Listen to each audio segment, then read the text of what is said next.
each facing similar but sometimes very different constraints. And we are asking our resident coordinators and the UN country teams out there to have an answer to everything. And I think that might be asking perhaps a little bit much. But I think the initiative around PAGE and some of the work that we're doing together with DCO and with the resident coordinator teams are designed to give you a sense of what might be options that you could propose, what kinds of changes could be made to the way policy is made, and how can we actually ensure that we are aligning ourselves with the SDGs and really building back or building forward better. Because as I said, everywhere, we're all turning towards this thinking about what should the recovery look like. And in many developing countries, the options are going to be severely limited. We have restricted fiscal space, which we have dealt with for a long time. It's even more restricted than it was before. We have rising and, in some cases, crisis level debt to deal with. And we've had a disruption of global trade over the past 3 years, and in particular since the outbreak of the crisis, which is really changing the way in which countries can envisage to use trade as an engine of their growth. It may be an entirely different prospect going forward than it has been over the past few decades. Trying to craft a recovery in those sorts of constrained circumstances is going to require a careful reprioritization of expenditures, and even more important, it's going to require a careful integration of policies. Why do I say expenditures? Well, yes, of course, we all have to strengthen revenues from the richest to the poorest, but that's not always easily done, and it certainly is not always quickly done. Yes, developing countries need international support, but the international support isn't going to cover everything that's needed, and it, in any case, cannot be guaranteed, and it may not be in time. And so that, for those two reasons alone, I think that a major part of the way in which countries start to prepare for these recovery plans will be a very careful attention to getting the expenditures quite right.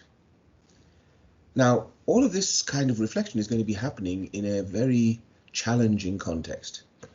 For the countries, for the developing countries in particular, the challenge is going to be, how do we avoid being sort of forced or obliged to move to austerity prematurely? And this has happened many, many times in the past, most recently after the last global crisis. As soon as there's a sign of stability, powers that be start to require that fiscal situations be consolidated in order to manage the debt. The net effect of that is to choke off or stagnate the recovery. And we've seen that happen the last time around. That is not what we want if we really want to have a vital recovery and something that's vibrant enough to put us back on the track to the SDGs. The second challenge will be for you who are representing the UN out in the field, in the countries, the resident coordinator offices and the UN country teams. Because as important as it is for the countries to avoid austerity, it'll be equally important for you, the UN representatives, to be able to offer alternatives to that austerity, to the standard policy response that is going to be put front and center more and more as time passes by.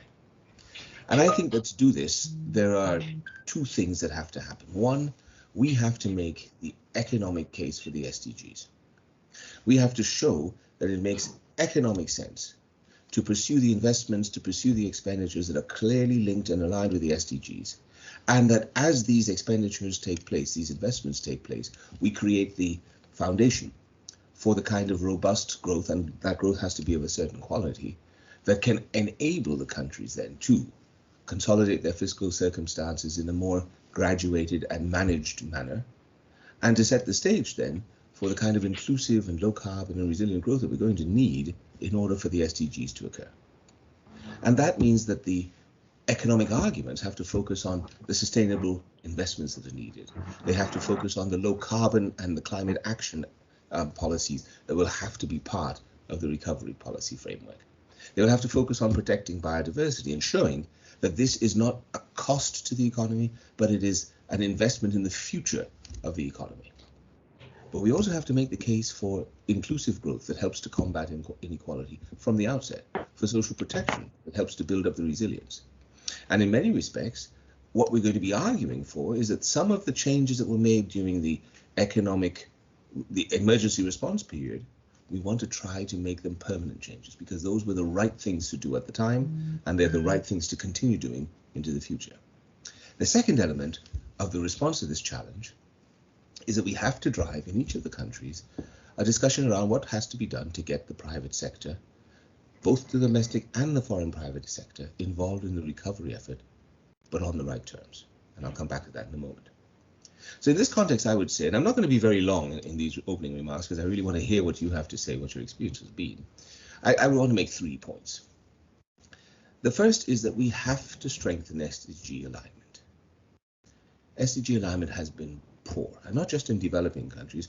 I was just telling the colleagues a little bit earlier that I was talking to a friend who works in a government in Europe and says that when you speak to them about the SDGs, there's a great degree of lack of awareness, if you will, and certainly the policies in that country are not being deliberately aligned with the SDGs. The reason we were off track before the crisis is because our policies had not changed sufficiently, were not aligned with the SDGs. Strengthening that SDG alignment will allow the economic benefits from the sustainability agenda to become stronger and to take hold. And so our challenge, responsibility here is to make the case that doing so, strengthening this alignment, is the absolute priority as the recovery plans are formulated, even if it means delaying the fiscal consolidation by a couple of years. And there are aspects to this. You have to make sure in the policy discussion that the policies themselves are consistent with the SDGs. It cannot be accepted that any country out there is still subsidizing fossil fuels, for example. But in making the policies consistent, we want to be looking at the spillovers and the co-benefits, that policy making in one area, changes, innovations in one area, may also generate benefits elsewhere. And in an era of resource shortfalls, that's critically important. We have to concentrate the efforts where the bang for the buck is the biggest. That's where the prioritization becomes critically important. We have to look for the areas of expenditure in the policy innovations that can make the biggest difference. So we know that sustainable infrastructure is going to be necessary to enable sustainable private activity. But we also know that there has to be the right enabling environment in place to encourage sustainable private investment. You can build on the rising interest in environmental, social, and governance factors in investing, the rising private sector interest in sustainability overall. You don't have to convince the private sector that sustainability is good, but we do have to convince the private sector that it is good enough to be considered on equal footing with non-sustainable activity, in which case making the shift becomes somewhat easier. And third, and this is something I alluded to earlier, we have to try and make sure that the most important and critical parts of the emergency response measures can be retained for as long as possible and wherever necessary. So, for example, emergency social protection and enterprise support were critical parts of the response to the crisis. That aspect of policy needs to be maintained and fostered for as long as is possible, because it is so critical to the recovery. Second element is innovation on finance. And I'm going to say this here, the first and most important innovation has to be in mindsets. We have to finally understand that official financing is important, it will remain important, but we cannot afford to get hung up on it because it will not be enough. No matter how much people agree that there should be more international support, more ODA, it will never be enough to finance the SDGs. Everyone knows that we need to just get over that fixation on the ODA and start to examine what is needed to strengthen our own domestic revenue bases in the countries, but to get the private investment flowing. That means finding out where the private investment should go, either alone or in partnership with the government, and where it shouldn't go at all. That means looking at the different types and instruments of private money, finding out what is out there, and getting help if necessary in choosing the right mix. The integrated national financing framework is designed to do precisely that. And one has to be clear about what needs to be in place in order for the private money to move. There has to be that pipeline of bankable projects, and it has to be at scale. And that means we have to think about aggregation where necessary, perhaps across different municipal jurisdictions, perhaps for some investment types, or across borders even for some of the big investment projects. And we have to make sure we have the right policies, clearly aligned with the SDGs, consistent, predictable, and clear, because that helps to manage the perceived risk that investors suffer from. And then the final element is to take advantage of the opportunities that are offered by this crisis to move ahead and do things differently. And that means ensuring that the growth, when it resumes, is inclusive, low carbon, as I said, resilient, as I said, and green. So we're looking to see growth patterns that are inclusive, which will reduce the widening of inequality. We look to see that all investment decisions are checked for their consistency with the SDGs. We need to make sure that the recovery itself is a green recovery. The green industrialization is a concept that UNIDO has been working on for some time. They know what to do to avoid going down the same path, making the same mistakes as the advanced countries made. We know that there is a huge potential for green jobs, and jobs are perhaps the biggest challenge that countries will face in the recovery. And we know that there's a tremendous potential to make financial systems themselves more sustainable, to mobilize green finance at serious scale in order to fund all of these activities. And so to just draw to a conclusion now, I think I'd like to highlight that that is where I see the real value of PAGE.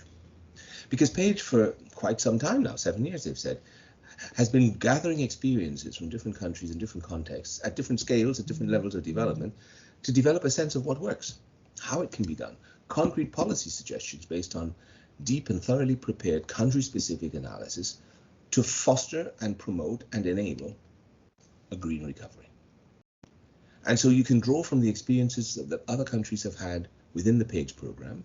And I encourage all of you, to the extent possible, and Stephen and Asna, they may not like this idea, but look seriously at how PAGE can be of help for your country if PAGE has not already been engaged in your countries. Because I think that this is one of the areas where the UN has been on the money and has been ahead of the curve. And it is the address to which countries should turn. There are a few of those, and many of them in recent times. It's the social protection is one of them. The Sustainable Development Agenda overall is another. The focus on equitable development is a third. And the whole concept of the green economy is a fourth. And this is the one way I think that we can use this crisis to accelerate the transformation of our countries to something that is going to be resilient and sustainable over time, and allow us to build back better, and at the same time meet the requirements of leaving no one behind. Let us please, all of us, take advantage of this. Thank you.